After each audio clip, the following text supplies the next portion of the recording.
Alors maintenant, on va prendre l'exercice 15 de votre chapitre des limites et on va étudier la fonction e puissance x fois x plus 2. Alors la première chose qu'on vous demande, c'est le domaine de définition. Alors ici, puissance x, son domaine, c'est tous les réels, x plus 2 aussi. Donc quand on multiplie ces deux fonctions, eh ben, le domaine de définition reste tous les réels. On va maintenant chercher les points d'intersection avec les axes. Alors d'abord avec l'axe vertical, je vous rappelle qu'il faut calculer l'image de 0. Et ici, ça fait e puissance 0 fois 0 plus 2. E puissance 0, c'est 1. Ça fait 1 fois 2, ça fait 2. Donc le point d'intersection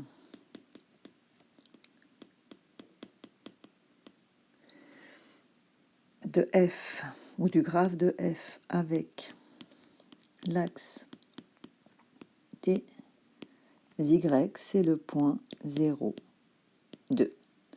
On cherche ensuite le point d'intersection éventuel, parce qu'il n'y en a pas toujours, avec l'axe des x. Donc cette fois, le calcul qu'on pose, c'est f de x égale 0. Ça veut dire qu'on recherche les préimages de 0. Et chez nous, ça va donner e puissance x fois x plus 2 est égal à 0. Alors, comme on a un produit, c'est soit le premier facteur qui s'annule, ou le deuxième facteur qui s'annule. Alors on a vu que e puissance x égale 0, c'est impossible, parce que la fonction e puissance x est strictement plus grande que 0 pour tout x appartenant à R. Donc la seule possibilité pour que la fonction s'annule, c'est que le polynôme s'annule, et ici ça veut dire que x doit être égal à moins 2. Donc on a un point d'intersection avec l'axe des x,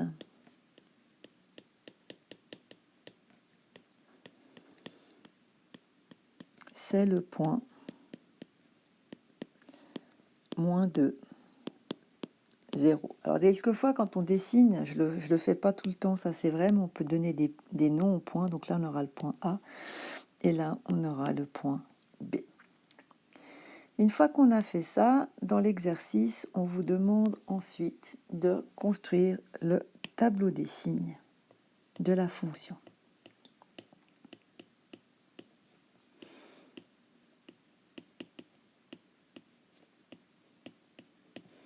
Alors, première ligne,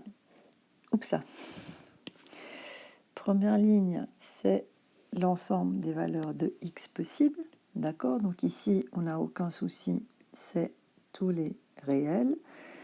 Donc on va aller de moins l'infini à plus l'infini. Et nos deux facteurs, ça sera e puissance x. Et ensuite, x plus 2. Si on multiplie ces deux facteurs, on retrouve bien notre fonction f de x. Alors le seul 0 qu'on a ici à indiquer sur la première ligne, c'est moins 2. Donc le signe de puissance x, c'est facile, c'est toujours positif quoi qu'il arrive. Et le signe de x moins 2, ce polynôme s'annule en moins 2. À gauche de moins 2, c'est négatif. À droite, c'est positif. Pour faire ça, il suffit de prendre un nombre, par exemple, plus grand que 2. Je ne sais pas, moi, 3.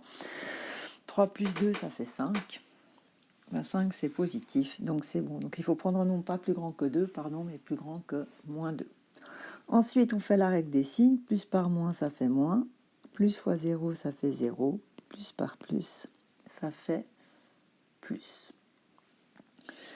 Au point D, on vous demande de déterminer tous les points de discontinuité de cette fonction f. Alors ici, comme le domaine de définition, c'est tous les réels, et que e puissance x est une fonction continue et que x plus 2 aussi, eh bien quand on prend le produit de deux fonctions continues, on a encore une fonction qui est continue.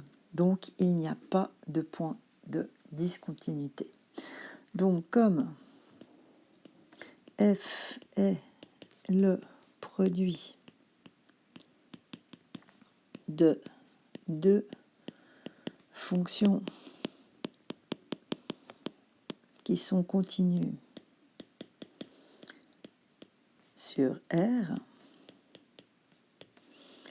alors f est continue également sur R. Ça découle des propriétés des fonctions continues. Il n'y a donc pas de point de discontinuité.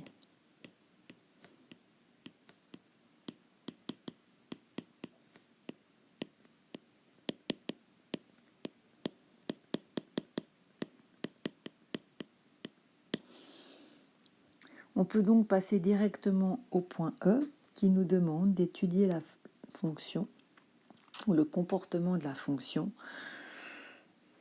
à l'infini, c'est-à-dire quand x tend vers plus ou moins l'infini.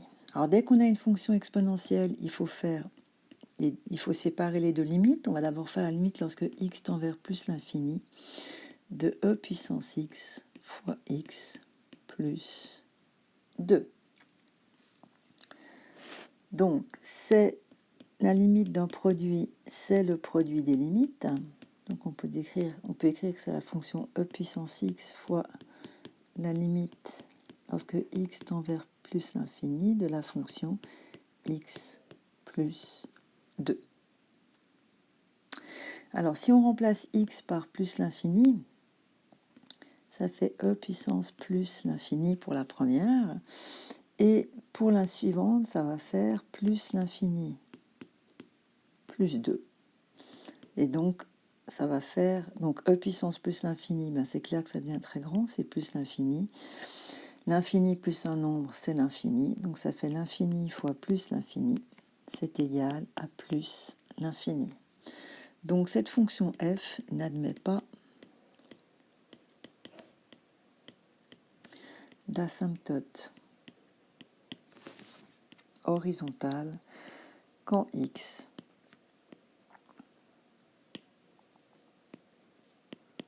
tend vers plus l'infini. On remarque aussi que la limite, lorsque x tend vers plus l'infini de x plus 2, si vous voulez faire un calcul rigoureux, il faut faire la mise en évidence forcée. Voilà, 1 plus 2 sur x. Et là, vous pouvez tout justifier. Donc x, ça tend vers plus l'infini. 1, ça tend vers une constante. 2 sur l'infini, ça tend vers 0. Et ça fait bien plus l'infini fois 1, c'est bien égal à plus l'infini. Donc si on veut être très très rigoureux avec les limites à l'infini pour les polynômes, il faudrait chaque fois faire la mise en évidence forcée. Maintenant, il faut qu'on fasse la limite lorsque x tend vers moins l'infini de notre fonction, c'est-à-dire de la fonction e puissance x fois x plus 2. Alors à nouveau, c'est la limite lorsque x tend vers moins l'infini de e puissance x fois la limite lorsque x tend vers moins l'infini de x plus 2. Alors, la limite lorsque x tend vers moins l'infini de e puissance x, c'est égal à e puissance moins l'infini. Et par les règles des puissances, on sait que c'est 1 sur e puissance plus l'infini. On sait ici que le dénominateur tend vers plus l'infini. Donc 1 sur plus l'infini, ça donne 0. La deuxième limite, pour le polynôme, si on fait la mise en évidence forcée, qu'on a déjà fait précédemment, on met en évidence x, il reste 1 plus 2 sur x. Si on calcule cette limite, le x va tendre vers moins l'infini. La limite d'une constante, c'est la constante elle-même. Et 2 sur moins l'infini, ça tend vers 0.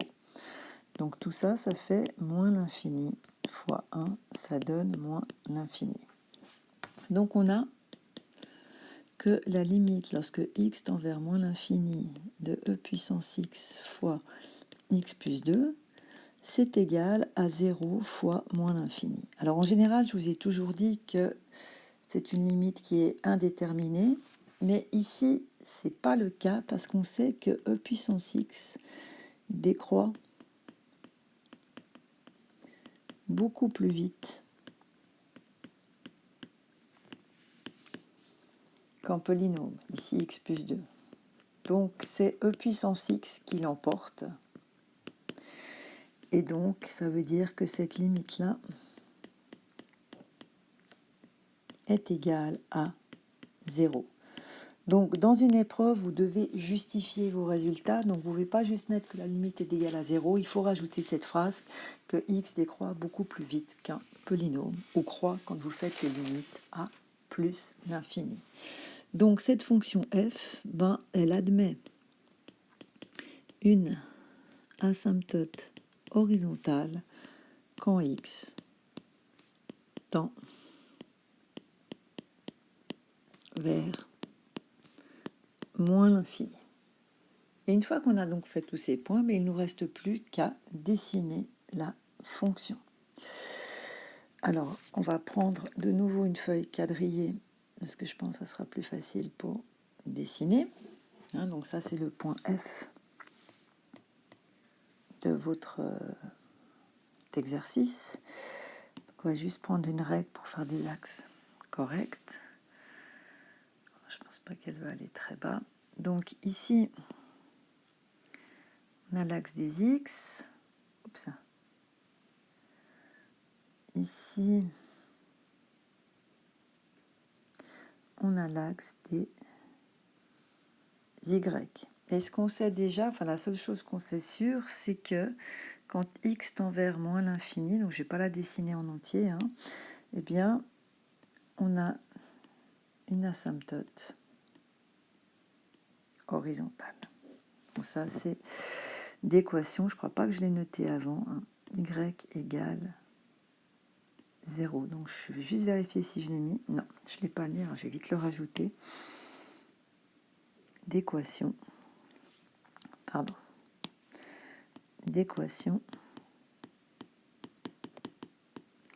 y égale 0. Donc là, on a y. Et là, on a x. Alors nous, on avait calculé l'image de 0. On avait trouvé que c'était le point. Ça, je vais mettre quand même l'échelle. Ça, c'est 1. 1. L'image de 0, c'était 2. Donc ça, c'était notre point A. Et on avait aussi trouvé le 0 de la fonction qui était en moins 2. Ça, c'est notre point B. Et maintenant, il faut dessiner la fonction. Ce qu'on sait aussi, c'est qu'elle est négative, cette fonction. Grâce au tableau des signes, on voit, oui, le tableau des signes, que la fonction est négative entre moins l'infini et moins 2 et positive après. Donc, logiquement, avec ces quelques points, c'est un petit peu difficile de dessiner directement la fonction. Alors, ce que vous pouvez faire, bien sûr, c'est l'entrée en fait dans votre fonction table. Je crois que là, ça peut valoir la peine. Donc, ça, je suis en train de le faire. E puissance x fois x plus 2.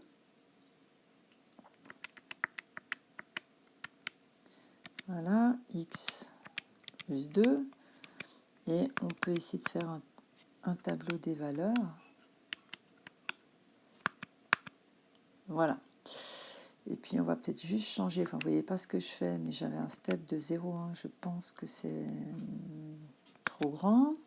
Donc, je vais essayer de changer ici. Alors, on va effacer ça. Alors, on va mettre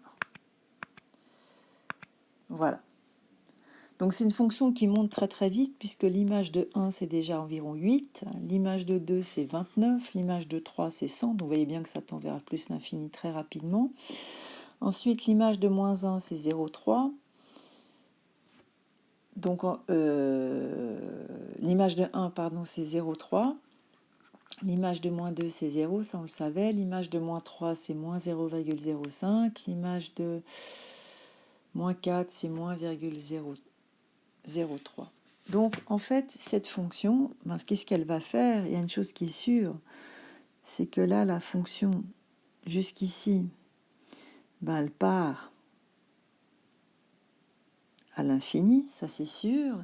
Et puis là, elle va être obligée, en fait, cette fonction de descendre et de remonter, puisqu'elle est censée être négative. Alors, pour l'instant, si je vous l'ai déjà dit, hein, vous, ce que vous n'arrivez pas à trouver, c'est ça, en fait. Où est-ce que la fonction admet un minimum local? Et ça, on le verra dans le chapitre suivant. Donc, de nouveau, si vous voulez un beau dessin de cette fonction, ben, je vous invite à utiliser le logiciel GeoGebra.